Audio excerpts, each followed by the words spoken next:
You choose the causes or the efforts that you support? Well, you know, sometimes it's not my choice. They select me. And once I get the knowledge, because I can't possibly know about every need out there or every special need, so sometimes the needs find me. And then with a lot of due diligence, you know, I determine if it is for me. People say it must be nice to write checks.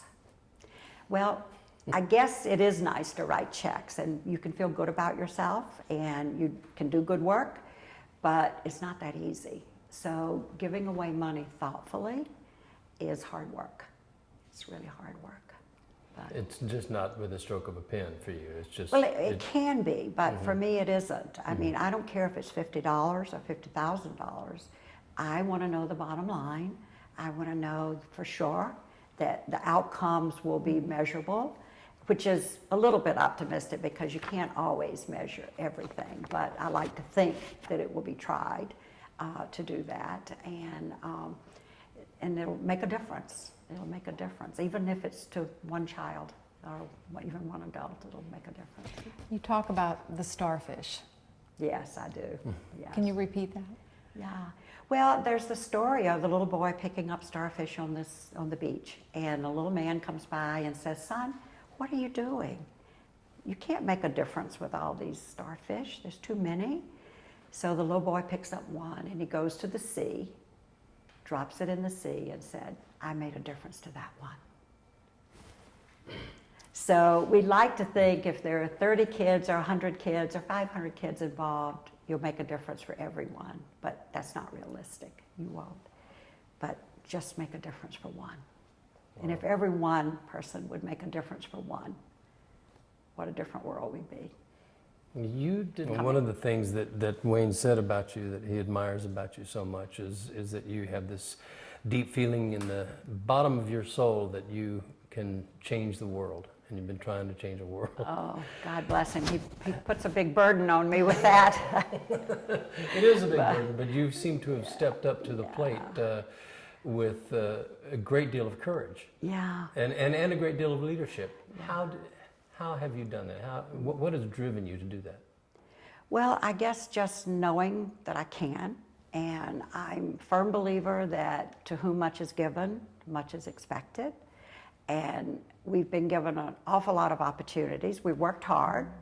We've earned what we have, but we've been given opportunities by others and made the most of them. So it's just, we did want to give back and need to give back. And I wish everybody would give back what they can. Yeah, I mean, and not everybody does. Yeah. You know, and where does that come from, do you think? That desire to give? Well, there again, if I could put that out there and bottle it and sell it and have everybody have it, whatever it is, that would be great. But I don't know. I think you can learn to give back if you have the means. I think you can learn how to do that and do it well. But I think it has to come from inside to really be passionate about what it is that you do. And I don't think you're born with that necessarily. I think that it just evolves in people in different ways.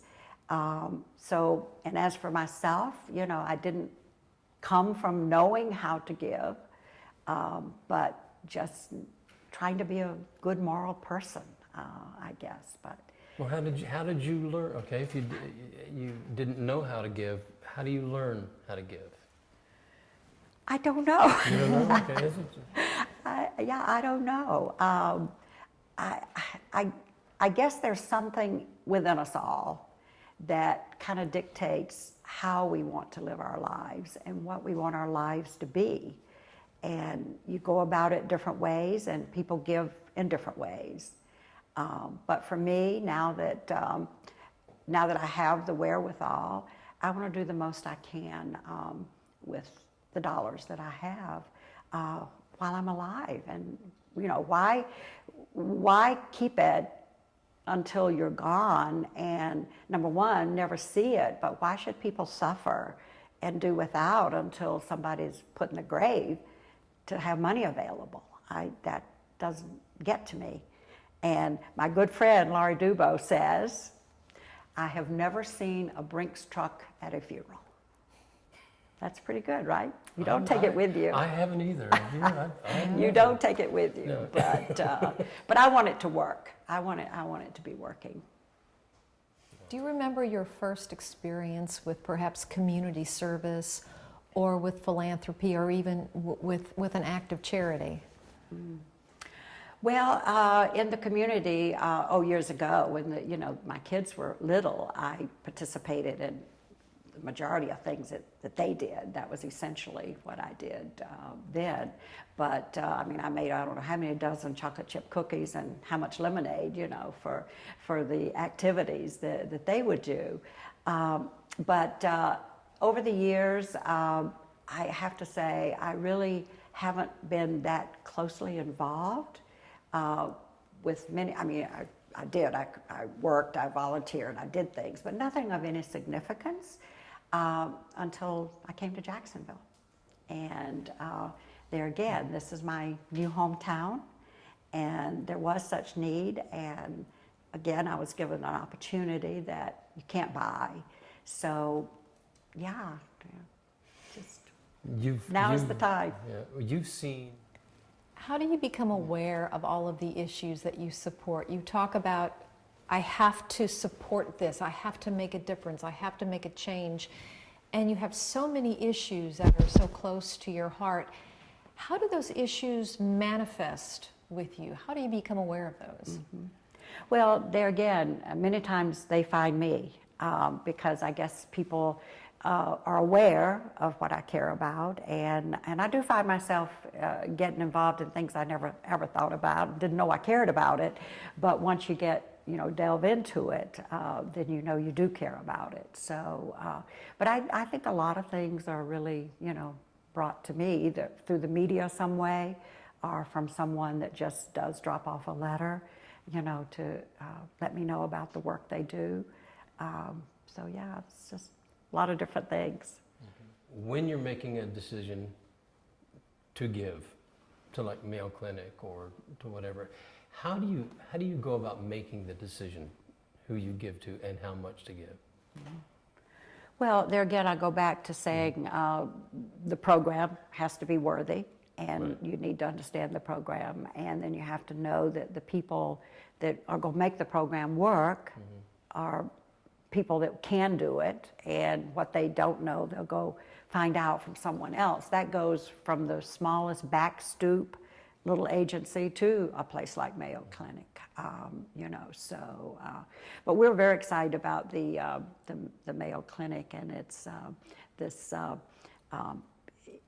way that the doctors can work on a patient that's not really a live human being, and learn and retrain actually on doing that. It's funny that Dr. Mayo, in I think it was 1919, now think about this, 1919, he said we should not be practicing on our patients.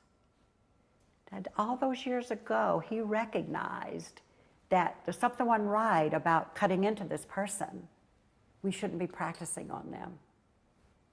So that gives thought to my dad, who always, as he had to go to the doctor more often, he'd say, now I know why they call it the practice of medicine. That's what they do, they practice on you.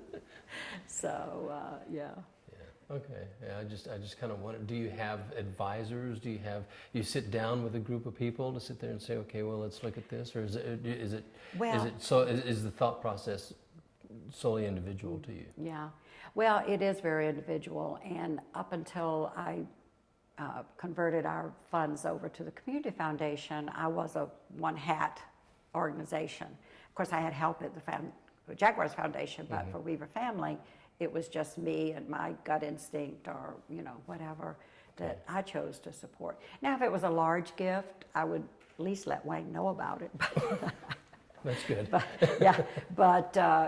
If not, because he really handled the football side, and I handled the philanthropic side too during that life. And I'm glad that he's getting a little bit more interested and involved in the philanthropic work that we support. And the QEA fund, which is Quality Education for All fund, that's new and it's big and it's hard work. He represents us on that board, not me. So, that's good. So that's good. What makes you the happiest?